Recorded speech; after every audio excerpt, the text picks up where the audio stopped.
excited to discuss all this. And it seems that your most recent book is unusually forthcoming about personal dimensions of your work, which is something that historically you've been very cautious about describing. I mean, you describe personal dimensions of your scientific work, but I know that, right. For example, and to be clear, I understand entirely why you would be this way, but if somebody would say, have you ever tried a psychedelic yourself, Dr. Strassman? You would say, oh, yes. In South America, where it is legal, I used ayahuasca, and it is similar to DMT. And I totally got that and don't fault you at all. But it's also refreshing to see that you are becoming more forthcoming about the personal dimensions of your interest in this domain. And I would love to get into it. I'm also just generally curious what motivated you to become more open. I mean, the reason I wrote the book was several-fold. A frequent question I receive is about how I got into this line of work. My own experiences were key motivators and orientors in the development of my career trajectory. So it's a long answer to the question of how I got into this line of work. I also wanted to present more nuanced approaches to altered states across a wide variety of causative factors like Freud and cocaine and Bukowski and alcohol. So I wanted to both present a wide range of altered states in one person, as well as a bit more of a nuanced approach to the states themselves, kind of warts and all, not all bad, not all good, sometimes great, sometimes terrible. And I also wanted to demonstrate a model of looking at those altered states, trying to make the most of them for going forward, as it were. And I also like telling stories, and I have a lot of interesting stories that have been accumulating. Why I'm doing it now rather than earlier, I suppose, I don't know, I have less to lose. It's about time. I think it's a good time for me and for the psychedelic movement specifically to get a hold of these stories as a way of orienting and utilizing altered states. Right. I agree. It's always been something that I've had a bit of difficulty with, where, I want people to be honest. I want people to be transparent. I think that the path forward requires people being honest and transparent about who they are and what they do and what they value. But at the same time, I also completely understand why someone would want to be cautious and how being too open can prevent the sort of change that you want from occurring. I mean, this was very much apparent to me recently. There was a hearing at DEA headquarters. I don't know if you heard about this, about the prohibition of DOI. And I was at this hearing, and the government had gone through every single Twitter post that any of the expert witnesses had ever made. And the purpose was to show that they were drug zealots without the ability to think objectively about these important issues of public health. And it was kind of painful because I saw people being punished for doing the right thing repeatedly. And that's a complicated position to occupy. So I understand it, but I'm glad that you feel that you've come out on the other side and can tell these stories. Mm-hmm. Well, as you're describing that DEA meeting, it reminds me of one particular interaction between my Zen community and me regarding my discussing the relationship between psychedelics and Buddhism. And I wrote one of the monks, many years before that, telling him, that it was hard work giving DMT, and I smoked pot at night to relax. And when a number of years later, the issue of discussing psychedelics and Buddhism in the same breath came up, and I was being censored for suggesting a relationship. One of the monk I'd written to in confidence, more or less, brought out that information that because I smoked pot, I couldn't be trusted to correctly interpret Buddhist teachings. So it was a similar kind of thing.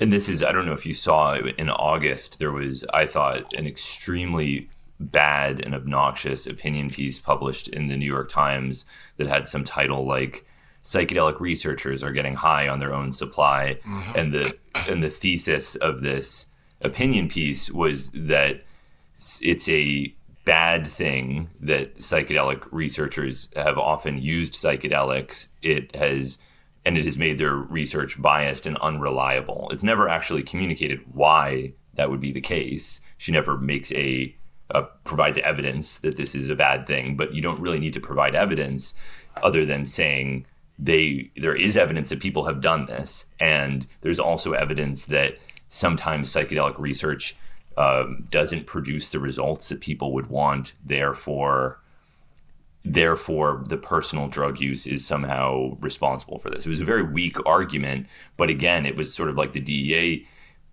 meeting where I saw like, oh man, this is rough. You have people who are being punished for being honest about something in a way that would never matter in other domains, right? Nobody would ever.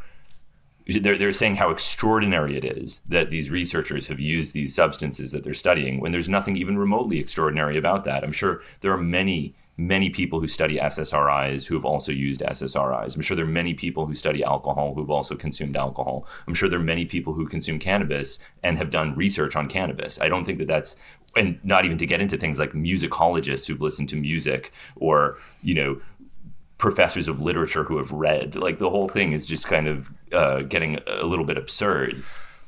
Well, within medicine, there's a long tradition of auto-experimentation, self-experimentation. There's a long tradition.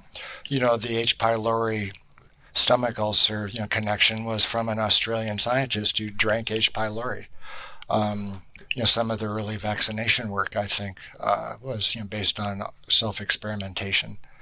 I think there was even a New England Journal of Medicine paper years and years ago on self-experimentation. It assumes, the argument you're presenting from the DEA, it assumes that, psychedelics, disorder your thinking. Mm-hmm. I think, that's the implicit, suggestion of that reporter. Well, it's that, and that you would be biased by any kind of personal experience, which I actually don't necessarily disagree with. I do think that such biases can and do exist, but the issue is that they're ubiquitous. Everyone is constantly biased by personal experiences. You would be biased by never having used a psychedelic as well. The idea that otherwise everyone would be completely objective in their appraisal of everything, and that their scientific purity is contaminated by having some personal experience is ridiculous and doesn't acknowledge the reality of these experiments or clinical research. Uh-huh. Well, in a similar manner, there's still the question out there of whether people who supervise psychedelic sessions need to be experienced in order to optimize outcome, which would be a simple experiment to do. You could, compare the outcome of experienced sitters with, the outcome of inexperienced ones. You could argue that experienced sitters would be, biased towards encouraging certain kinds of experiences, interpreting experiences in a particular way, in a more restricted manner than inexperienced ones who might be able to, call upon, a broader palette of interpretive tools. Yeah. Yeah, I'm sort of undecided on that issue personally. I could see it going either way. Yeah, it could be it would be a simple experiment.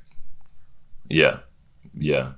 I guess these are the sorts of questions that I hope we'll start answering soon. But uh, the way things have been going recently, I've been a little bit more pessimistic than I was a couple of years ago. Yeah, yeah. So you're sensing a backlash. Oh, absolutely. Yeah, Yeah, yeah. yeah. And what do you think precipitated that? I mean, we could talk about that for hours, but I think part of it had to do with you have this insular community that no one is really making money. No one is successful. No one is mainstream famous. There's certain people like you, for example, they're kind of, they go to conferences and they have a following, and you've written a book that's extremely influential, and people care a lot about it. But at the same time, you're not like a major celebrity or someone that people perceive as being a multimillionaire or something like that. So no one is like really envious. They admire you, but there isn't any kind of envy or I think negative sentiment attached to someone like you or Rick Doblin or David Nichols or Sasha Shulgin. And then suddenly you have this sense, I actually don't really think it was based on reality, that certain people they're going to get rich, or they're going to be blown into some kind of stratospheric success, and other people will be left behind.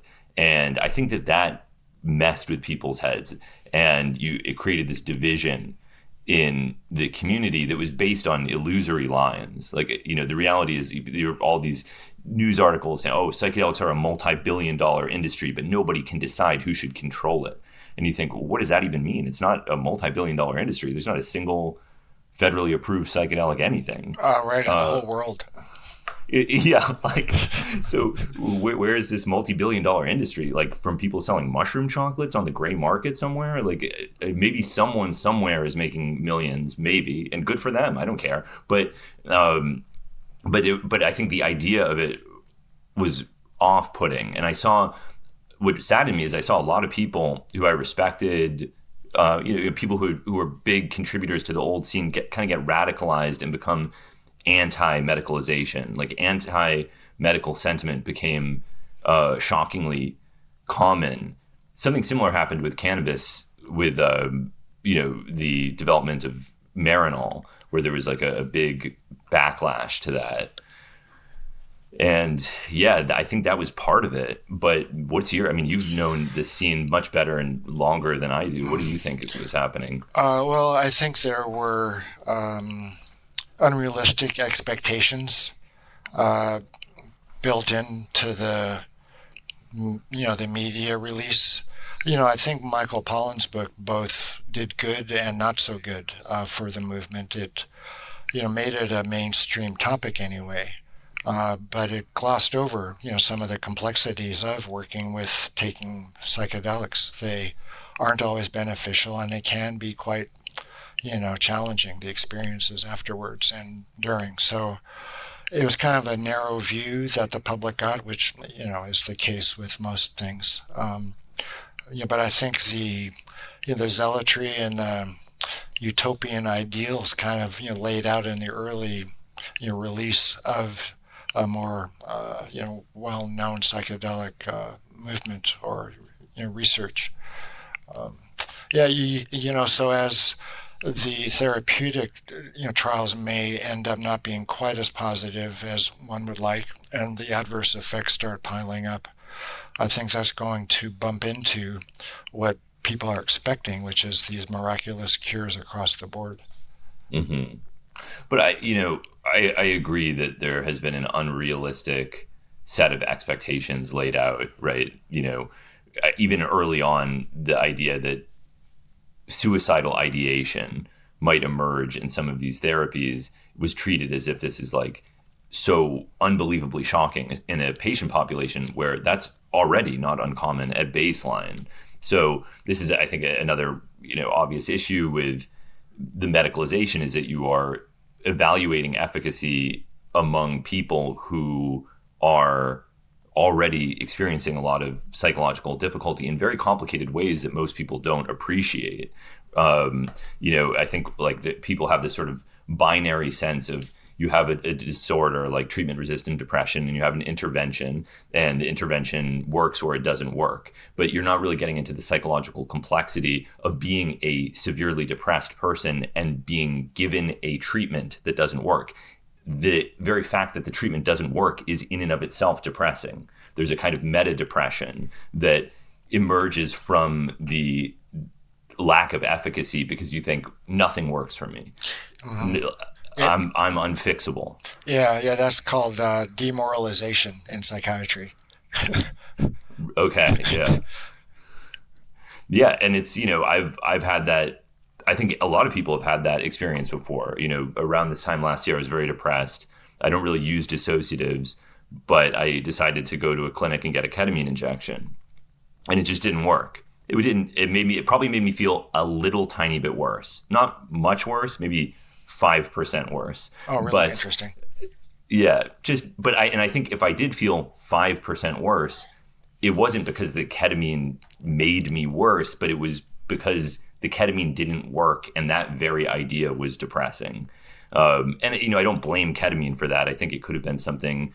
Again, it's very individual. I think it could have been that the dose that I was administered was too high, and so I didn't actually have the opportunity to psychologically navigate some of the territory that I wanted to because I was too discombobulated. Again, these are the sorts of complexities that often don't get brought into these discussions of efficacy being this it works, it doesn't work kind of thing, as opposed to it works for this person for this problem at this dose at this time in their life, or doesn't work particularly well. Yeah, well, what kind of container was the ketamine given in? Like, were there hours of preparation and then some therapy while you were in that state and integration? Not at all, no. Oh, you just went in and got ketamine? I just went in and an anesthesiologist gave me an IV infusion, and then I left. Yeah. Were you in therapy at the time? Because you could use, that, with your therapist afterwards anyway. I was in therapy at the time, but my actual issue with the experience was that there wasn't a lot of psychologically interesting material to mine from it the way that there often is. I find that if I have a beneficial psychedelic experience, it often has a platitudinous fortune cookie-like quality where there's some message like, be the change that you want to see in the world, something like that. Right. Yeah. And it has a glowing resonance and truth, and I can think through that, or I can think through a relationship. But it was too disconnected from anything for me to feel as if I was given information to dissect necessarily. Yeah. Well, I've been searching for a term in that context, and platitude is a good one. I hadn't quite come up with platitude. I think it fits the bill. Soren bought some ketamine from a dealer. This is some crazy shit. You f***ing muppet. This ketamine's spiritual, if you know what I mean. Not knowing what that meant, Soren decided it would be prudent to send the sample off for analysis by Psychoanalysis. He goes to psychoanalytics.com and sees that their list of analyzed research chemical samples from vendors around the world shows a dizzying array of different compounds with different degrees of purity. Recognizing the danger of consuming an analytically uncharacterized chemical, Soren pays $20 for their simple qualitative analysis, puts the sample in a bag, seals the bag in an envelope, puts 3 stamps on the envelope, addresses it to Psychoanalytics in Spain, and sends it off. 7 days after receiving the sample, Soren received his results, and now, thanks to Psychion, he's able to proceed, illuminated by the understanding that chemical analysis affords. And you can do the same. Go to psychoanalytics.com. What I'm referring to is, what I contrast with the DMT state and the prophetic state. Is, the DMT state and the prophetic state share phenomenology, but the message is quite different. And in the DMT volunteers, there were platitudes that came up in their minds, but they had increased significance. They were more meaningful, more truthful, and they were committed, at least at that point, to pursuing them further. But they aren't especially complex. There's not new information or something really revolutionary. So that ties into my belief about how psychedelics work, which is they stimulate Aristotle's imagination rather than Aristotle's intellect. The imagination is the feeling of certainty. It's an intuition, but the intellect contains the raw material for new interesting insights, not just a increased meaningfulness of pre-existing ones. Right. Yeah, that is an interesting distinction, because sometimes I'll talk to people and they seem to feel that the power of the experience comes in these really grandiose ideas. Oh, I realize that time doesn't exist and reality is a simulation and we are all God. And So?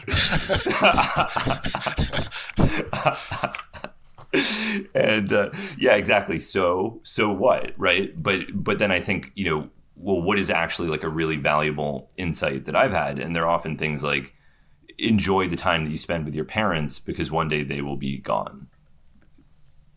Care about the people who are kind to you because you shouldn't take them for granted, right? These very, very simple things, but those are the things that I feel really pay dividends in creating a peaceful, balanced existence. Whereas realizing that we are all God in a timeless simulation of reality doesn't necessarily lend itself to having a better experience in the timeless simulation of reality. Mm-hmm.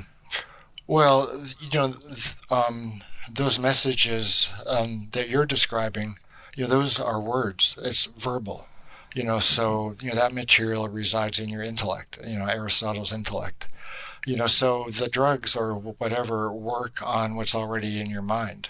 So if you've got a better developed intellect, it makes sense that the notions that appear more meaningful would be more well developed as well. Right. Yeah, and that also ties in, I guess, to another way I think psychedelics work is as super placebos. They just basically do what you want them to do. If you look at the literature, there's all, like they look like panaceas. They pretty much do everything.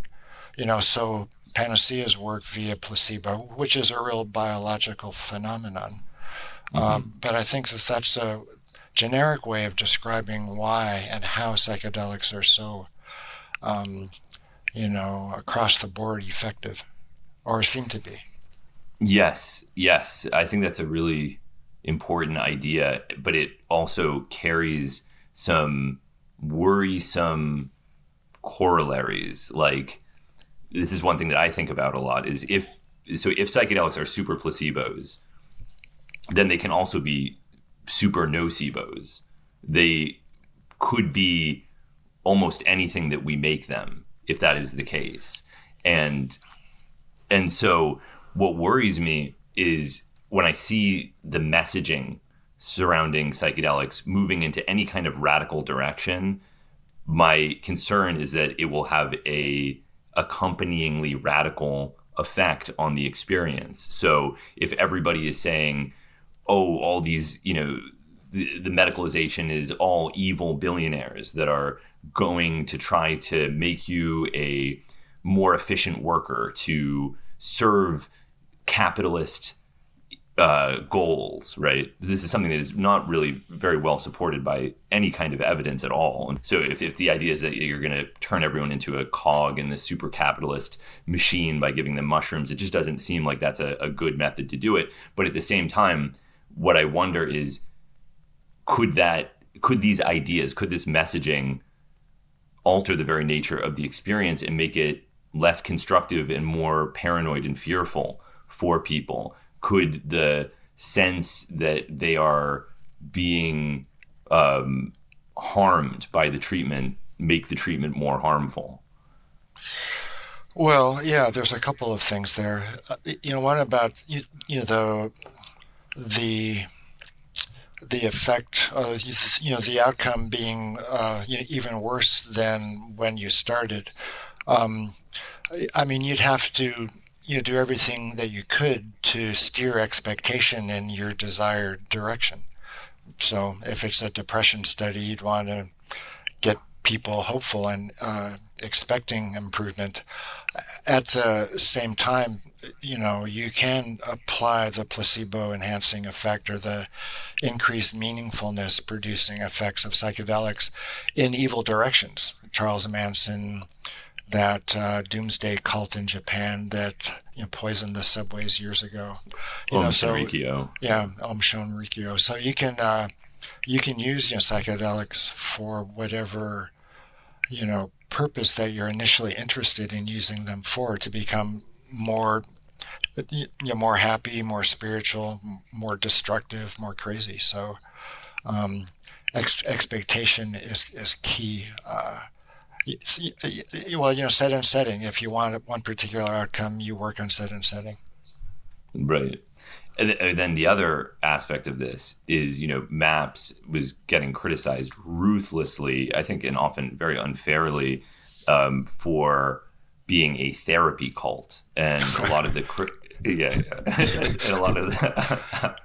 and a lot of the criticism was surrounding this idea of inner healing intelligence, or a lot of things like this. Right. Now, I'm very much on the materialist side of the spectrum, and so I feel that if anyone were to find language like that objectionable, I would be the sort of person. I personally don't find it objectionable, and part of it is because I understand that even if these ideas are in some very strict sense pseudoscientific, most therapeutic processes are a little bit like that, and I imagine it could still be helpful. I imagine if someone is, that these ideas could metaphorically push someone into a psychological direction. Is there an inner healing intelligence in a strict biological cellular sense?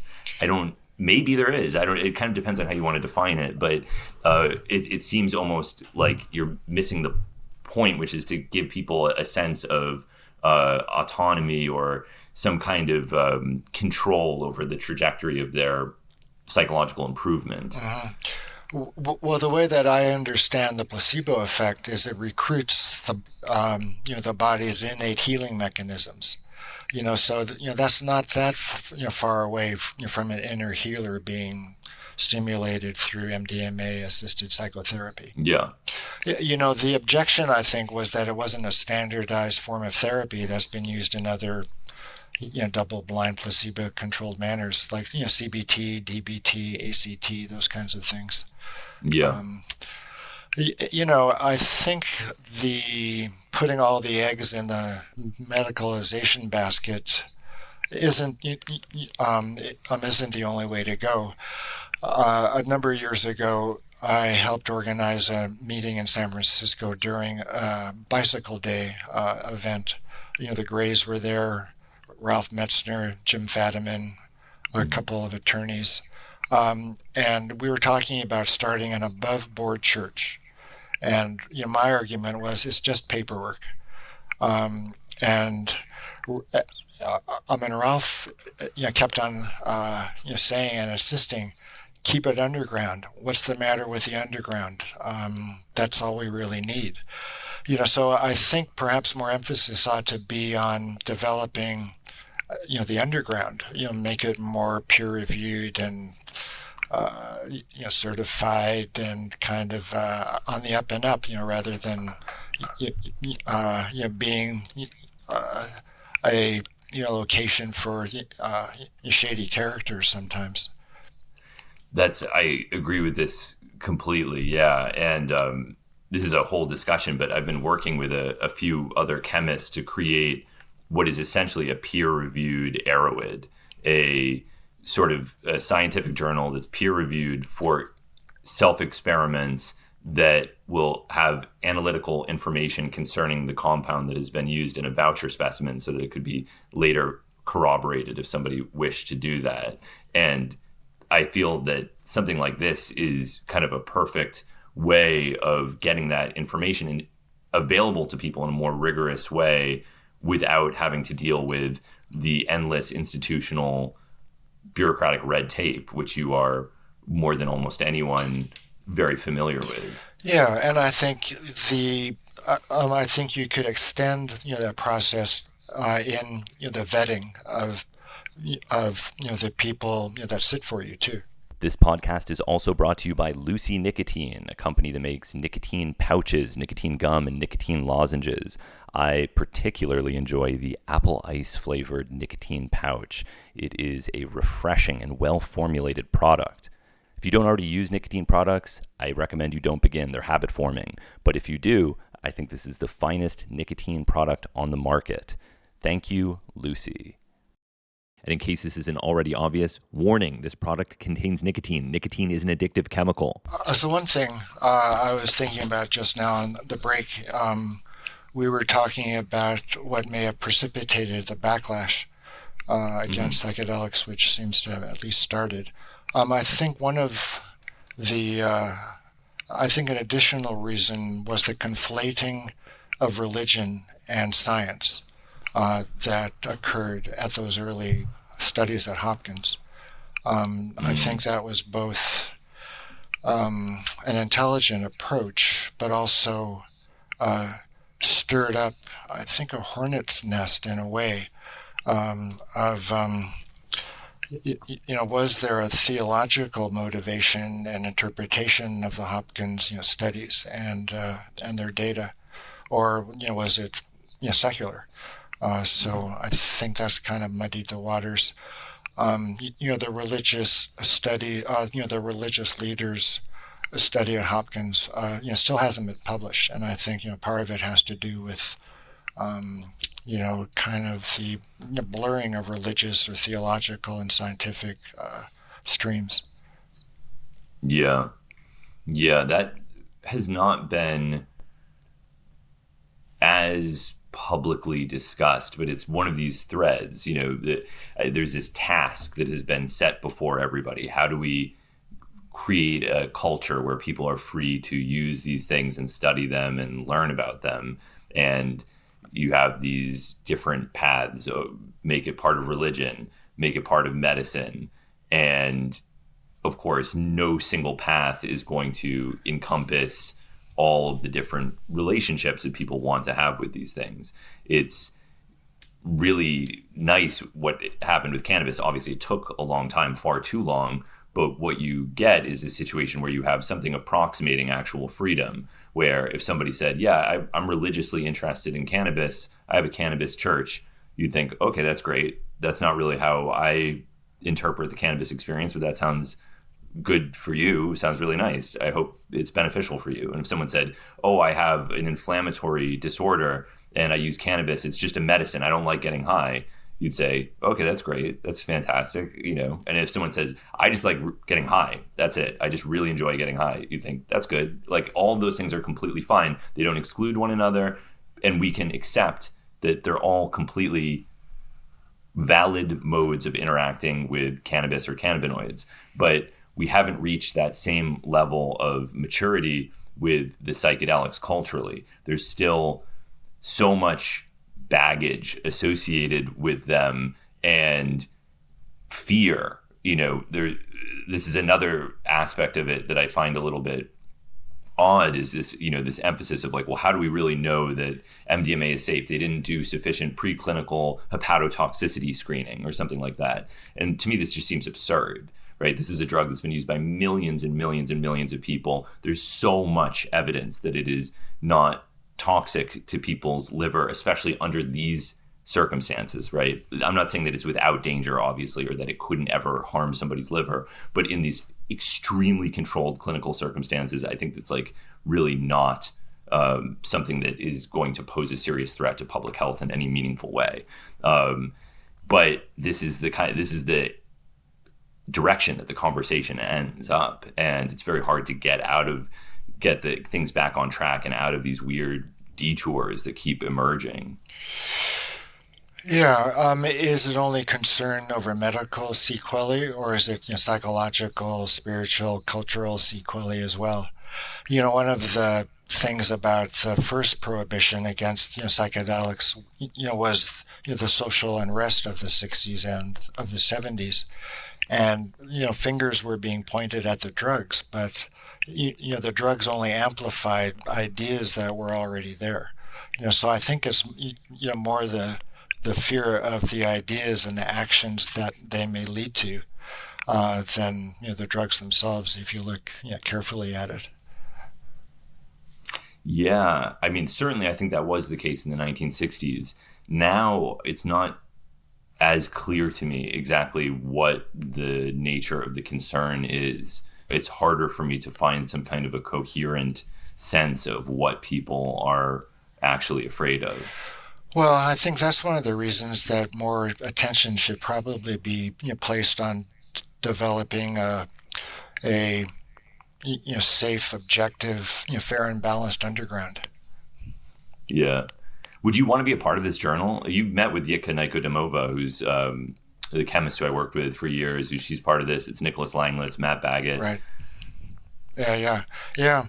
Well, back in the day, I was a member of a little group, that was, bioassaying new compounds. I know. I didn't know, but I learned about this in your new book, and this is one of the things that I wanted to talk with you about. I mean, the book opens. The book, for those that haven't yet read it, it's a lot of somewhat decontextualized snippets of experiences from your life. At least initially, that's how they emerge. So it opens with this discussion of taking a psilocybin analog that I'm wondering if it was 4-hydroxy-DET. I don't know if you can. Yeah, to be honest, they were just given code names. So, is a psilocybin derivative code named this. So I never knew exactly what it was. Could you tell me a bit about the circumstances of this? Well, it was a little group, and we were mostly white-collar types, physicians, attorneys, nurses. Yeah, and we, tried relatively new compounds. We also worked with older compounds in an interpersonal group kind of dynamical way. Is this the Shulgin group? No, I can't say at this point. But as you were referring to, the first chapter in My Altered States, the name of my new book, is an account of some visions which occurred in that setting after taking that new drug. It was 2 past life experiences, one in the Ukraine in the early 1900s and one in a concentration camp in, I guess, the 1940s. And after that, I was, born in a burst of light. Yeah, so it was a very big trip, very intense. And it is the first of the chapters of the book because it recounts my birth, or at least my experience of my birth under a psychedelic drug. The accounts are spread from birth until 22. I had enough of altered states and decided to join a Buddhist monastery for a while when I was 22 years old. Yeah, it's a number of different stimuli to altered states, including some mood problems as well. Mm-hmm. Right. And you mentioned in passing that this group had become toxic. Is that something that you can expand upon? Well, you get a bunch of, shrinks and healthcare workers together and they take psychedelics. There's bound to be conflict, and it'll be magnified, right? These are meaning-enhancing drugs. Yeah. So, I was going through stuff. I was in my mid-30s. So it was also a time that I was about halfway through a 4-year psychoanalysis, which I recount a few things from the analysis in this book. And I was working on individuating, kind of, growing into my own. So, if you have a leaderless, group, there's a lot of conflict about who's the leader. So as I was individuating, I kind of just pulled away. When I look at some of these historical groups that seem to have done pretty well and contrast them with other ones where there's a huge amount of infighting and conflict, I try to figure out what lessons can be learned or how we can apply lessons from the past to this current moment, because I've been astonished by how, I don't even know if you know how bad things have gotten or how closely you follow the infighting, but it's become incredibly bad. And there is evidence that it is that the flames are being fanned by commercial interests or other interests, specifically the Sarlo family paying various people. Oh, that's amazing. Yeah. Yeah.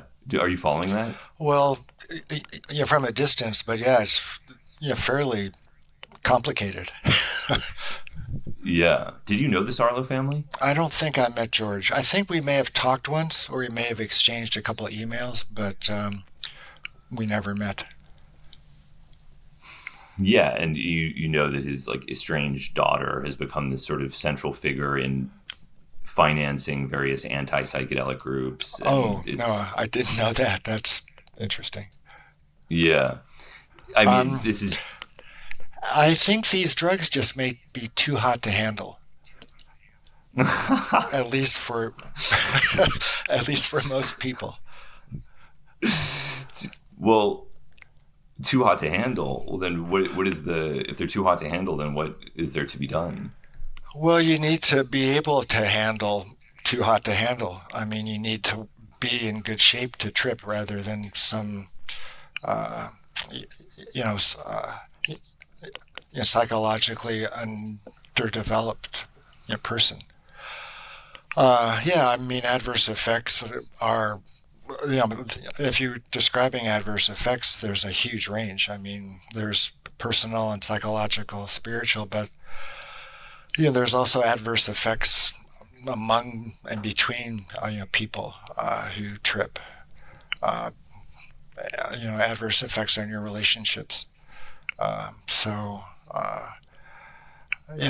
mean, one of my supervisors when I was training in psychiatry used to say, it's all family therapy. Even individual psychotherapy is still family therapy just because of the ripple effect of being in therapy. So if you've tripped and you have ideas and you're, feeling even more strongly about them, it's going to impact, the people around you. Right. Does that make sense? It does make sense, but I'm wondering even, this is almost back to the original discussion about different types of DMT revelations. I'm looking almost for the more platitudinous type of understanding of someone like, maybe I'm romanticizing something and maybe you would know better than me, but when I look at the way Shulgin conducted himself, it seems that he was extremely good at navigating potential interpersonal conflict, in bringing people with diverse views together, in helping to facilitate communication and connection rather than ideological division. And, I think Shulgin, to me, he's just an immensely important figure for the chemistry and for the psychopharmacology, self-experimentation, the writing and everything. But I think there's another aspect of him that is not acknowledged, which was his effect on community and the way that he helped lubricate everything in the psychedelic space. And that's one thing, his books leave this beautiful legacy in terms of the chemistry that can be reproduced generations later, but there's no way to reproduce that other effect that both him and Anne had on other people, bringing people together. I don't know how to preserve that. And I'm curious if it doesn't necessarily need to be Shulgin himself, but if you've seen people who did it right, who were able to reduce this conflict, because I see myself getting drawn into it, right? Someone will, write some snotty thing about me that's untrue, and I think, oh, they're being paid by the Sarlo family, which they are, but it's like maybe that doesn't matter, right? Maybe saying that they're being paid by the Sarlo family is not, really, or Bill Linton or whatever. Maybe it doesn't matter, and I'm just feeding into it in my own kind of moralistic, and I want to try to help things continue moving in a positive direction. I'm disheartened to see how things have gotten so divided and negative, and you've been around this for so long. You've seen so much. I am curious, what you've seen that works. Well, I think you need a leader. I think that's one of the ways that the Shulgins did so well, is that there was no question that Anne and Sasha were the leaders of the group. And so the group members deferred, or at least held them at a higher level, than themselves. There was a hierarchy which everybody agreed to, which was effective. So I think there tends to be a homogenizing effect that gets magnified mentally in some psychedelic cultures. Like, we're all one. There's no differences. Good and bad are about the same thing. And it might be hard to, to take a leadership role, either because of your own misgivings or because people don't want a leader. But I think there's less conflict if you have an agreed upon leader. The field is so diverse. Well, Sasha's work was relatively contained. I mean, it was his group and the larger circle of friends and colleagues that were working with new compounds. It's a pretty vaster landscape right now, don't you think? It certainly is, yeah. But I feel that fundamentally the camps are the same, right? You have academic scientists doing chemistry or pharmacology. You have a small number of clinicians. You have, spiritually oriented people, and maybe shamanically oriented people, and artistically oriented people. I mean, it seems like a magnification of groups that largely were always there, with maybe the exception of ultra rich people who maybe they were also part of the equation to some extent, but they now occupy a much larger role than I imagine they did historically. I think you're right. Yeah. I think the main difference this time around is the interest in by venture capital. Yeah, which may keep it going, but it may not be on the terms everyone is pleased with. Do you remember that novel by Philip K. Dick, The Three Stigmata of Palmer Eldritch? Yeah, of course. Yeah, and it's the two competing psychedelics. For world domination. Yeah, choosy and candy. Candy and choosy, right. One is extra, is from a different galaxy, and the other is made on Earth. Yeah, so the competition, who's gonna, get all the inhabitants of Earth on one drug. You'll make a lot of money that way, or you can control a lot of people that way. Yeah, maybe. Well, so Joe Rogan and I were speaking about this. The implanted chip, you can't lie anymore because everybody knows everybody else knows. What happens to privacy? There's no more privacy. Yeah, I actually watched the episode. It's the first time I've watched an episode of Joe Rogan in quite a while. I really enjoyed it. I thought it was. I don't know if that one was extraordinarily good, and I just haven't been watching it, but I thought it was a fantastic conversation. And, the aspect of that part of the discussion, which I thought was maybe the highlight, is that there's also this issue that people themselves don't even really know what they're thinking. There's a huge editorial flow to get to an idea that is adequately communicating whatever it is you're trying to achieve. And this is why writing, I think, is so difficult. If it were just, direct transcription of thought, and that was satisfactory as a mode of communication, then that would be interesting. But I very much doubt that's the case, because even a transcription of speech, which would be a step in that direction, is often unsatisfactory. And this is why writing is so difficult for most people, is because you are faced with this editorial task of refining your ideas in such a way that they are actually communicating what it is that you want, which is not even immediately clear or to the communicator often. Mm-hmm. Yeah, well, I think it relates to only being able to think one thing at a time. So you really need to maintain a train of concentration. Yeah, that's the other thing, is that there's maybe someone like you who spent a lot of time meditating has a more editorially advanced flow of consciousness than someone like me that doesn't really meditate and has ADHD, and maybe I have a more chaotic style of processing ideas in general. Yeah, I'm not sure. Like, I always liked writing, even in my teen years. My 12th grade English teacher really encouraged me to write, and I wasn't even drinking back then and didn't know anything about meditation. Yeah, well, you know what it's like to write. It's a lonely, kind of painful, boring, process. It's all editing.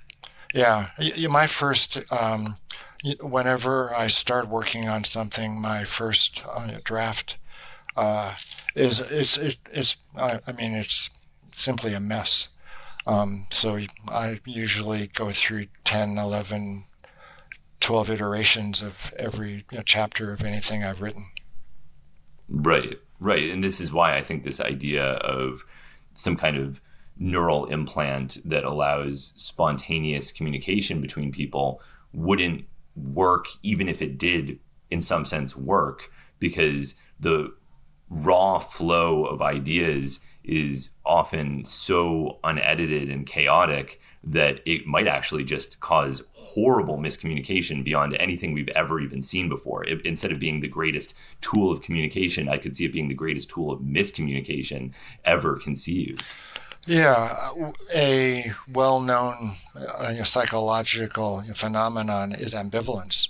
You feel two opposing ways about the same thing. You love someone and you hate someone.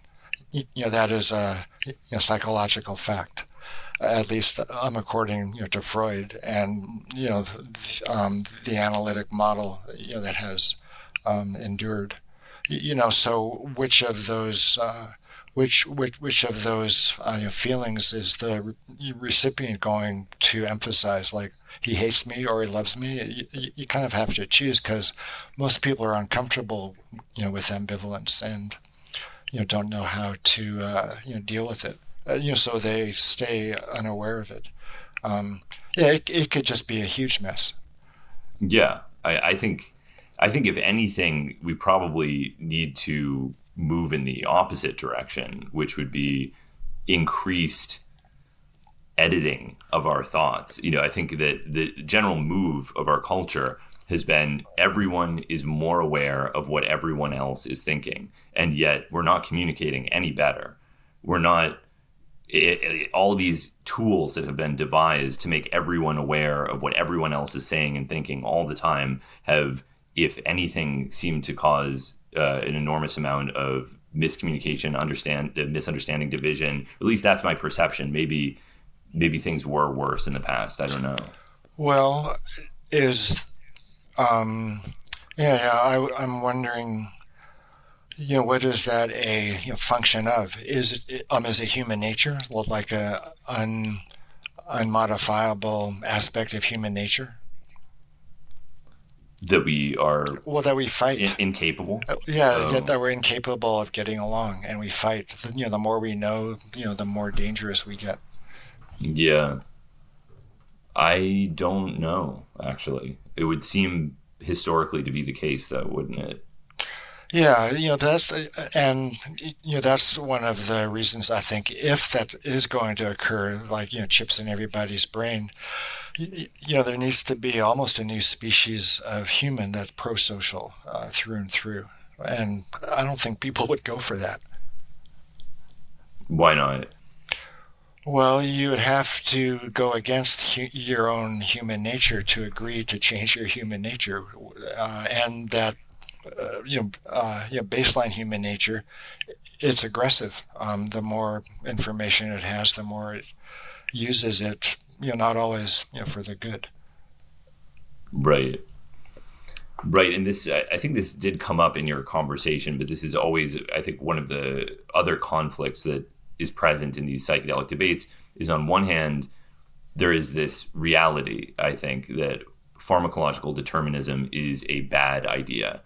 And attaching utopian expectations to psychedelics, that they will cause world peace or end all trauma or create a new dawn of man, of spirituality and love, is probably just a bad idea. It's probably not going to happen. There's obviously numerous counterexamples. But at the same time, I think many people are at least subconsciously, if not in a kind of private way, driven by a feeling that something like that might be the case. Maybe not it's going to end all of the world's problems or cause world peace, but maybe it will take you 5% in that direction. Maybe people will be a little more understanding. Maybe people will be a little less aggressive.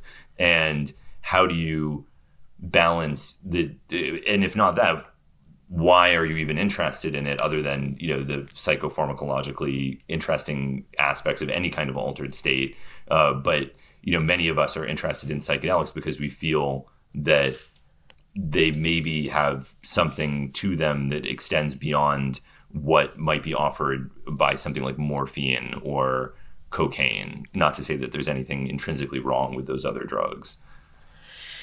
Yeah, well, if people who take psychedelics feel that 5%, that there's a increase by 5% of the chances of world peace, and they will take them with that kind of intent. I think that might be balanced by 5% who become more convinced and work more convinced of and work toward malignant ends. Yeah. Yeah, it's not going to be the drugs themselves that bring about that increased era of peace. No. So what do you think well, maybe nothing, but if not drugs, what might? Yeah, I don't really know. I think you need to educate people about, virtues, what's right, what's wrong, what's good, what's bad. But, people aren't into hearing those kinds of things now. No. At least, people who like psychedelics among the people I know. A few years back, I was on a Jewish psychedelic podcast, I think, and I was going on about my Hebrew Bible rap, and some guy raised his hand and he said, "Well, you could take psychedelics with me, and I'm not dogmatic." So if you start, talking about virtue and merits and good and bad, you're considered, dogmatic among people who want to be more open and compassionate on psychedelics. Yeah, so it isn't the drugs. It's what the drugs are working on. So I think what the drugs are working on would need to be developed, better or in a more wholesome direction. But that, that's hard. It involves, study, discipline, therapy, all those kinds of things to become as good a person as you can for the psychedelics to then enhance your efficacy in promulgating those kinds of things. Right. And I think there's a resistance to any kind of interpretive framework that one might wish to impose upon these experiences. I myself do that. And yet I know that people have always looked for something. I think it's interesting that both you and Robin Carhart Harris seem to be interested in psychoanalysis as a framework that has explanatory value in the psychedelic experience. Is that something that you still are concerned with? Yeah. maybe we can take another short break. Of course. Yeah, great. If you're looking for a Kratom product, allow me to recommend Top Tree Herbs and New Brew Kratom Kava Green Tea Seltzer.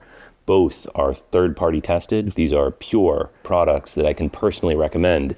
New Brew is a delicious carbonated Kratom Kava green tea seltzer. And if you're looking for a nice, simple, tasty Kratom tea, go for Top Tree Herbs. This is your health. You should get something that's tested. You can get 15% off using the promo code Hamilton.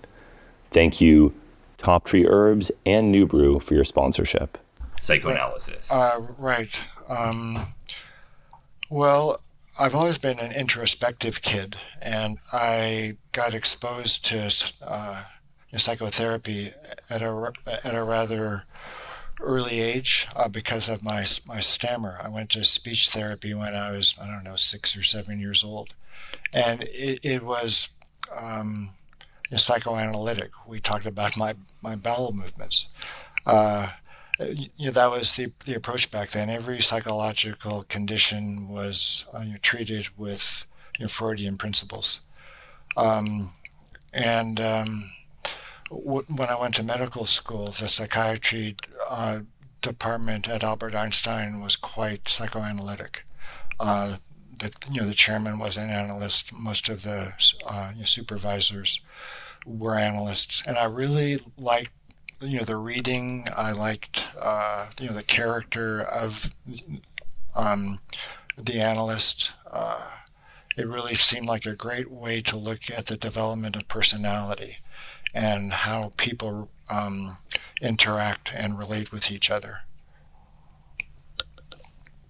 It's a very dispassionate, clear-cut way of looking at psychopathology. But quite functionally coherent as well. The notion of the conscious and the unconscious and the preconscious, the notion of the ego and the id and the superego, conflict, repression, denial, all kinds of ideas really hold together in understanding of how the mind works and how people interact with each other. And as I trained in psychiatry, I was really impressed with how useful a understanding of the mind as a complex interaction of instinctual, libidinal, psychological processes all work together. So I went through 4-year psychoanalysis. The basic technique of analysis is what's called free association. You lay on a couch, your analyst is quietly sitting behind you, and you say whatever comes to your mind. And you just do that for an hour every day, day in, day out. I went for 4 years, and I was going up to 5 days a week. So I just dug around in my mind using that model. The other tool besides free association is the transference, the relationship between you and the analyst. And once your problems start to resolve, you instead put all of that psychic energy into the relationship with the analyst. And that's called the transference neurosis.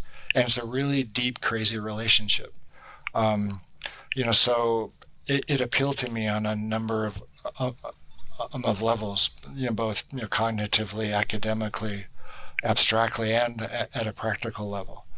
So after every chapter in my new book, I've got a commentary section which explains why and how certain things came about, what they mean, what use I made of them. And one of the models that I use in explicating those narratives is the psychoanalytic one. Right.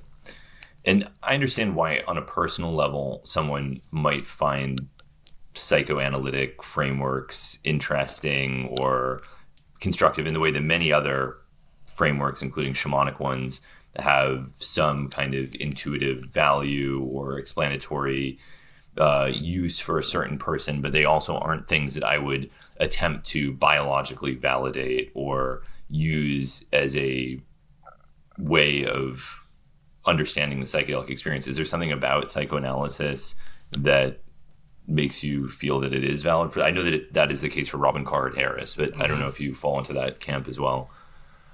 Well, you could you see psychedelics as enhancing the effects of everyday psychotherapy, or more specifically, enhancing the effects of psychoanalysis.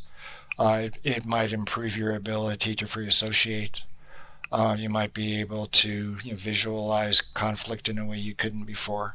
You might, remember forgotten memories. There's abreaction, catharsis. You might feel a lot more emotional. So I think in that way, there's a fairly straightforward application of the psychedelic state using a psychoanalytic model. I think it's like at a much larger scale. Well, biologically, I'm certain you can find correlates of improvement, but if they're causal or not would be more difficult to determine. But I think psychedelics also. Well, I mean, do you think that they could play a role in the diminishing of the squabbling? Do you think if you got the leader of one wing in the room with someone else, do you think that psychedelics could help them hash out their differences? I think they could, but I'm also so aware of exceptions to this. In my own life, have been involved in research with lots of people who are very psychedelically experienced, and I felt as if not only were people having difficulty communicating, there was part of me that wondered whether they were worse at communicating than a psychedelic naive person.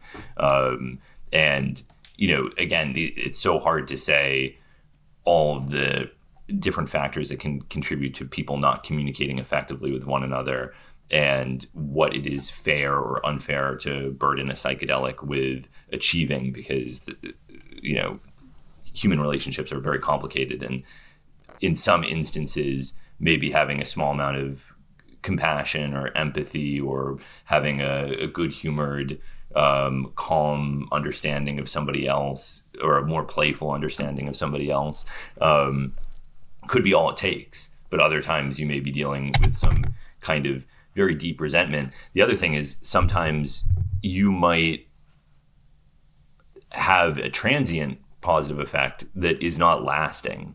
So I've had that happen as well, where I was speaking at a conference and there was somebody who attacked me in a way that I thought was very unfair for not giving back ambiguously to the indigenous people of the world, right? And I thought, they could do this to anyone. What does this even mean? And what have they? And this is just ridiculous, whatever. And I remember seeing them at a party under the influence of an MDMA analog, and having this feeling of like, hey, it's good to see them, whatever. We all have our differences or whatever. Mm-hmm. And that was nice. But also in the subsequent time, I kind of went back to the way that I was, which was resentful, annoyance at the idea of the unfairness of their behavior. And these are all, could it be different? Could it be any number of things? It's very hard to make any kind of generalizations about these things. But of course, it is my hope that it could help sometimes. Mm-hmm. Oh yeah, I mean, there's no question that people derive a lot of benefit from their psychedelic experiences. Yeah, there's whether that occurs within a medical research kind of setting or underground or shamanic, there's no question that they can be helpful. But that needs to be balanced, by the realization that they can be harmful. You could not be communicating as well, even though you're very psychedelically experienced. So there's no guarantee. I don't think that it'll be an overall improvement unless people work on improving themselves. Then when they're when they're beyond the post psychedelic glow, they can carry on with a more open-minded approach. Right. And it comes back to something you were saying earlier about facilitating underground work and rating different people as underground practitioners. People have tried to do this, and that very task was met with enormous opposition. I'm sure, right? Yeah, and maybe not without reason. So the original idea was, okay, you've got all these outsiders going to the Amazon to have shamanic experiences, and some of them are getting harmed. Let's create a database of safe practitioners, and so that nobody goes to the Amazon and they get hurt by a shaman.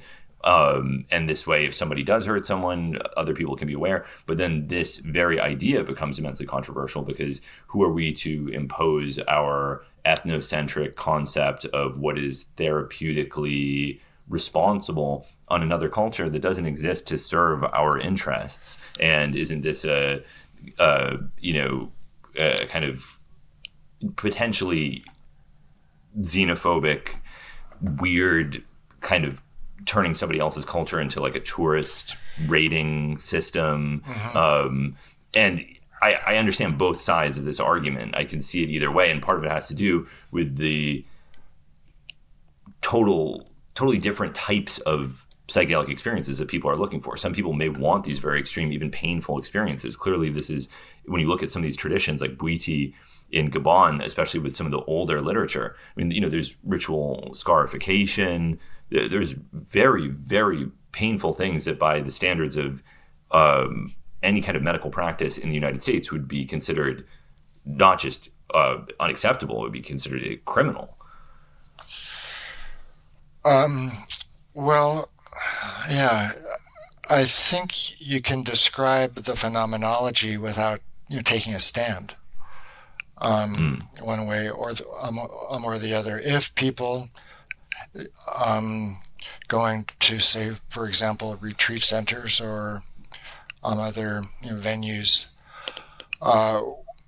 had certain experiences, you wouldn't even have to call them harmful experiences. You could just say you lost a lot of money, or you had sexual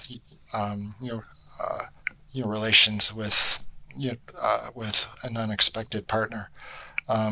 You could just you can document that, and people would then be free to pool that, or to look into that database. Well, I don't think it's I don't think it's xenophobic to say that your checking account was drained.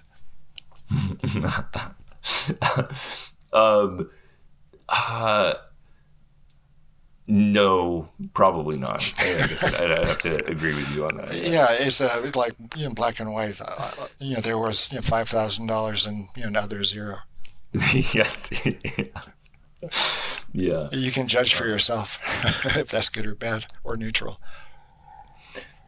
One thing I find very interesting about your work is that I feel that you're someone who's very spiritually oriented in your personal life, and yet your scientific medical work has been on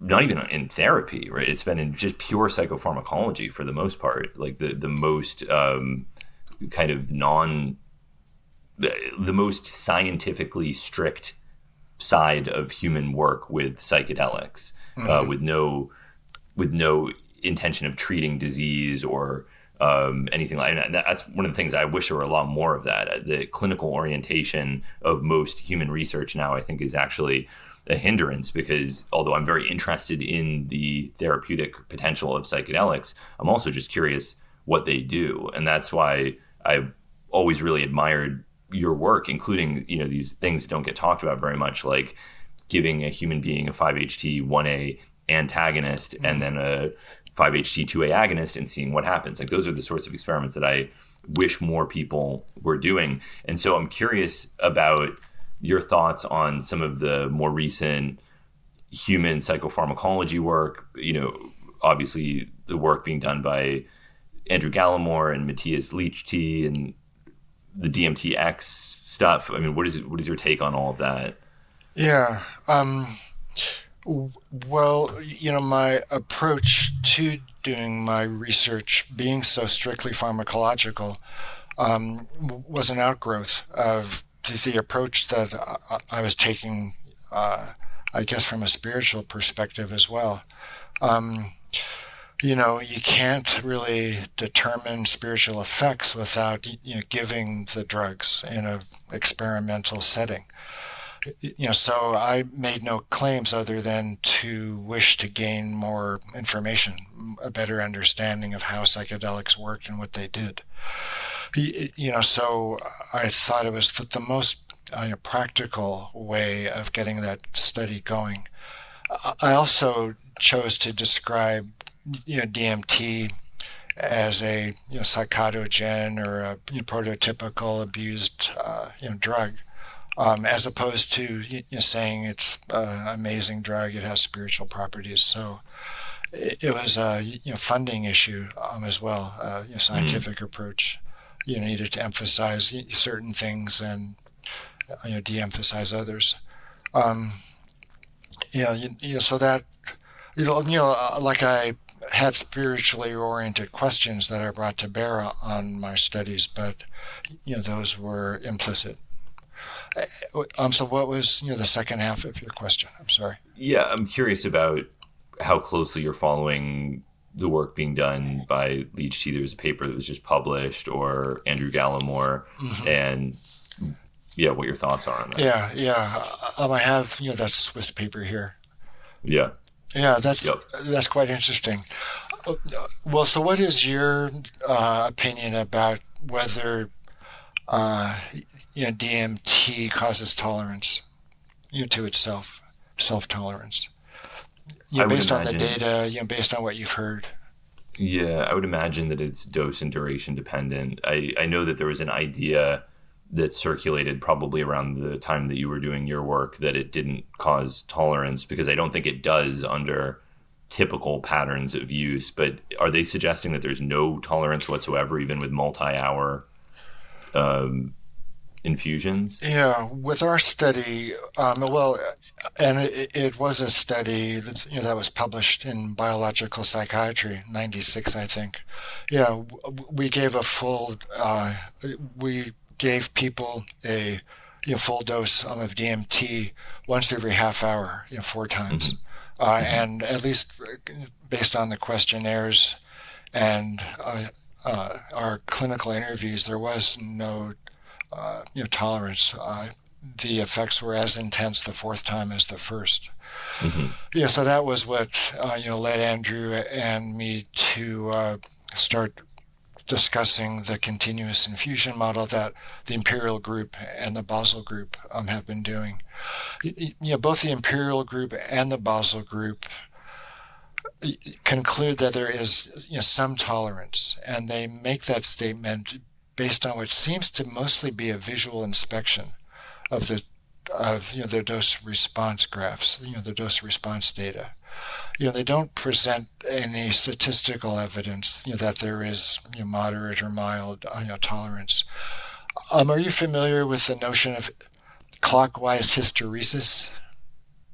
No, I don't believe so. Yeah, I had not heard of it either. But it is used in this Liechti paper to establish or to prove that there is tolerance. But I asked a colleague about clockwise hysteresis, and you need to be able to prove it, establish it statistically before you can say it's occurring. So I still haven't seen the data. So to my eye anyway, there isn't any tolerance. If you speak with people that have been involved in the continuous infusion studies, especially the folks at Imperial College, there doesn't seem to be tolerance. They're still quite high at the end of the infusion. Similar to the beginning. I would, and I'm assuming based on what you're saying that you think that there's something about DMT that is different, that doesn't cause tolerance in the way that something like LSD would. Yeah, if you take LSD every day, once a day for 3-4 days, you stop responding, or you barely respond, and that's the case with psilocybin and with mescaline. Yeah, but that's not the case with DMT, either smoked or injected. So that was one of the impetuses for one of the studies that we published. Oh, you were wondering about how close I'm following the psychopharmacology literature. It's fairly meager. Like, as you note, there aren't many people looking at it. There are, these are drugs and they work on receptors, so I think the human work still is, lagging behind the therapy work and the functional imaging work. Yeah. If there is, my assumption with DMT has always been that if you were to use it in a pattern analogous to the ones that cause observable tolerance with LSD, for example, you could even take LSD 2 days in a row. There may be some attenuation of the effect, but you could probably take it 4 days in a row, maybe on the third. I'm sure this has been studied. Yeah.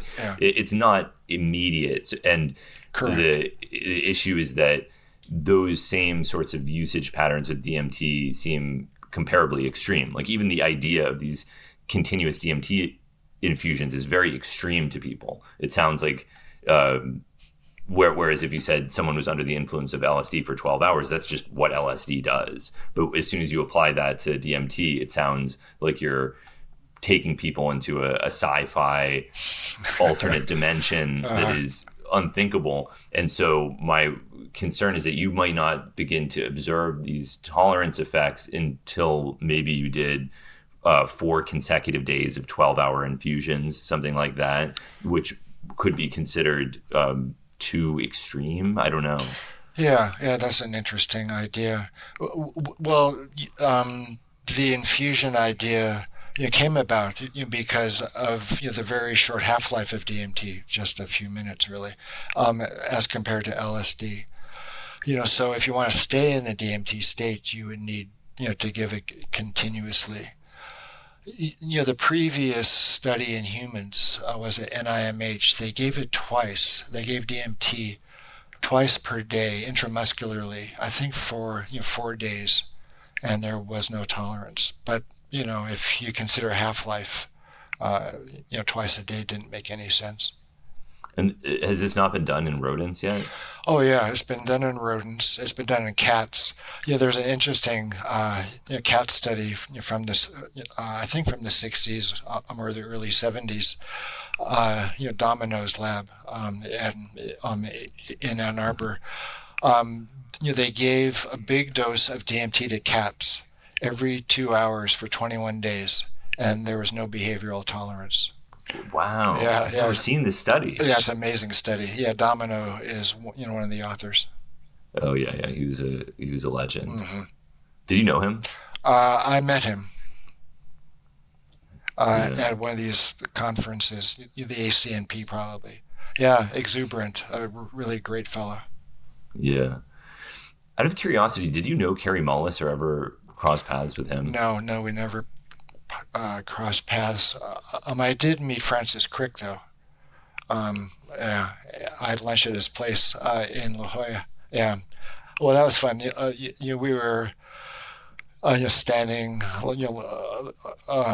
We were standing on his deck, and he points, to the to the buildings in his complex, in his apartment complex. He says, "Do you see the pattern?" And I didn't see the pattern, and I'm thinking, well, this guy discovered the structure of DNA. He sees patterns where most people don't. And I had no idea. I said, no, I have no idea. Yeah, and he explained to me. It was kind of embarrassing, but also kind of funny. What was the pattern? Some kind of spiral, I think, or maybe not. It was beyond me. I was, so flummoxed that I kind of stopped listening. And were you meeting with him because he had followed your DMT work and was interested in it? No, it was when I was a fellow. I still hadn't been doing any of my research. We met at a talk that he gave, and I asked him something. I don't remember what. Yeah, and he invited me over to his place for lunch. Wow, that's pretty cool. And did you ask him about LSD by any chance? This podcast is also brought to you by matcha.com.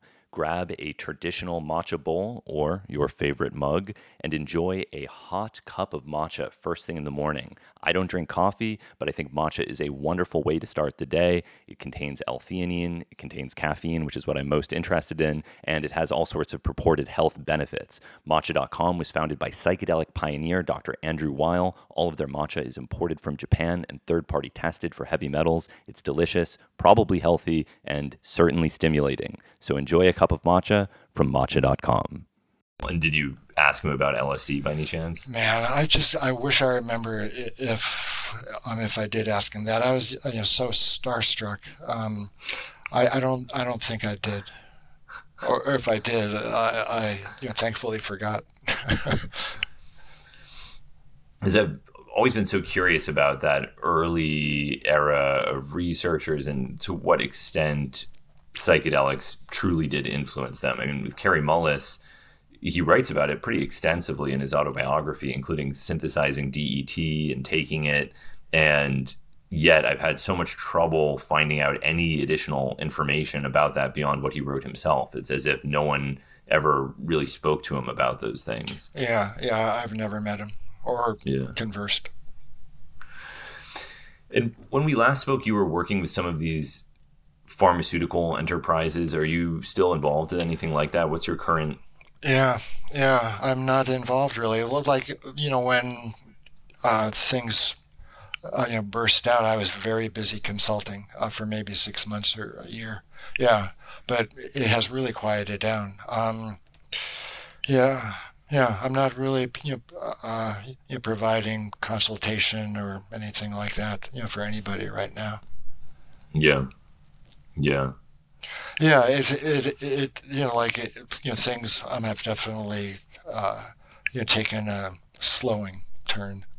Yeah, it's a shame. I mean, it's self-serving for me to say, obviously, but for me, it was immensely satisfying having this interest in these opportunities to do this. I don't know how sustainable any of that was, but it was wonderful. I mean, in the preceding time, I'd struggled so much to get any kind of funding to do any type of chemistry work.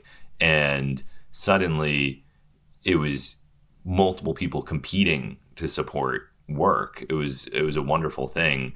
And it's sad to me to see, ASRI close down and a lot of these groups that were, I think they were doing something that extended beyond any kind of commercial venture. They were creating small research facilities that were doing really valuable work. Exactly. And it's sad for me to see that disappearing. What do you see as emerging from the ashes of these companies? I'm not totally sure. I mean, I think that as quickly as the bubble inflated and burst, it could inflate again. I think that to some extent, this idea that anyone is ever going to get extremely rich is just unreasonable. But I do think that there's a lot of potential in psychedelics in many different domains. Even if I'm not saying that there will be a net zero trauma or world peace, but even as alternatives to SSRIs or all kinds of things, I mean, or just, general betterment of well people, all these different applications seem very promising to me. And I would hope they continue to be pursued. Yeah, and I think, from the scientific point of view, I think that psychedelics can help us understand the placebo response. Mm-hmm. I think, scientifically, that may be their most useful function. Although there's sort of an irony there, because if the idea is that psychedelics are useful for studying the placebo response, or that they're super placebos, they're in some way far less placebo-like than any of the typical psychiatric drugs. And that was part of the reason that people were saying that they weren't approved, was that the differentiation from placebo was too easy, because we've been trained. And I think one of the major misconceptions that I saw circulating was that people would say, oh, well, this is just, trying to fit a round peg in a square hole. This can't work because our entire medical system isn't oriented toward psychedelics. And I think that the real issue wasn't that our medical system isn't oriented toward psychedelics, but that our medical system is oriented toward drugs that have subtle effects. That it was an issue of subtlety being the dominant mode in treatment of most disorders. And so the idea that the results of a study could be invalidated because the intervention was too readily differentiated from placebo is kind of absurd. Right? Like, you can do a pretty simple thought experiment to realize why this is an issue, because the most effective hypothetical antidepressant that immediately made someone free of depression would be evident to both the person and the clinician. Yet by those standards, you would say that the functional unblinding invalidates the results. So this is like, you have on one hand the suggestion that these are super placebos. On the other hand, you have the clinical reality that their ready differentiation from placebo is something that made them clinically non-viable, at least at this current juncture. Well, I think it can be influenced by your definition of placebo and what kind of placebo. Is it an inert placebo? Is it another psychoactive drug? Is it a smaller dose of your steady drug? Or is it nothing at all?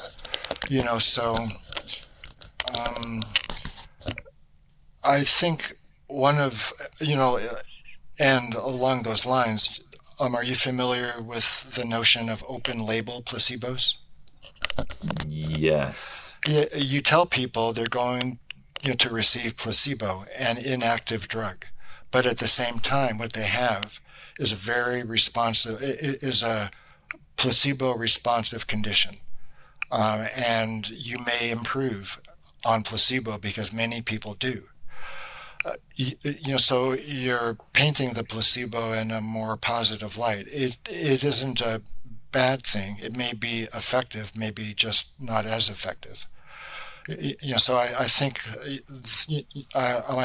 that's a useful alternative when you're explaining a study to someone, including the regulators, that you're going to be defining placebo in a different way. You're going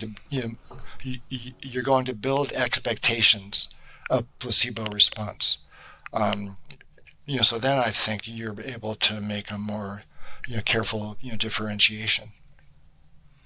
Even the idea of active placebos is sort of puzzling to me. Maybe you know the history of that better than me, but it's one of these things where when I first heard it, I thought, okay, yeah, sure, active placebo. And this became a big thing with the MAPS trial again, where people were saying, well, why didn't they give them 10 milligrams of methamphetamine? Why didn't they give them 20 milligrams of MDMA? And I know that they tried and that it was anxiogenic, but part of me thinks, well, wait a second. Since when is the point here fooling people as opposed to assessing efficacy? Like, where did this idea emerge that you're supposed to create this perfect illusion in the placebo control? Isn't the fact that it's readily differentiated from placebo a good thing? How did this become an idea that it's bad? It may have been an extension of other medical research models. Like if you're going to compare, if you're looking at a new antibiotic and you compare it to placebo, you won't know. The side effect profile will probably be quite similar. So you can't determine whether you got the active drug or not. And psychiatric medications involve subjective experience, which is much more difficult to measure. And when you're giving 10 milligrams of amphetamine or 20 milligrams of MDMA, or you're giving Ritalin, or you're giving Benadryl, you're now comparing one altered state with another. Exactly. So I don't think you can call it comparing active drug to placebo or to inactive placebo. Yeah, right. You've got two active treatment arms. Yeah, it seems like an oddly misguided approach, but I haven't fully allowed my thoughts on this to crystallize. I was just curious what your thoughts were on it. Yeah, it's a misapplication in some ways of the principles of clinical research. Yeah. I'm going to provide a link to your new book and anything else you would want me to point listeners toward, but are there any other things you wanted to discuss?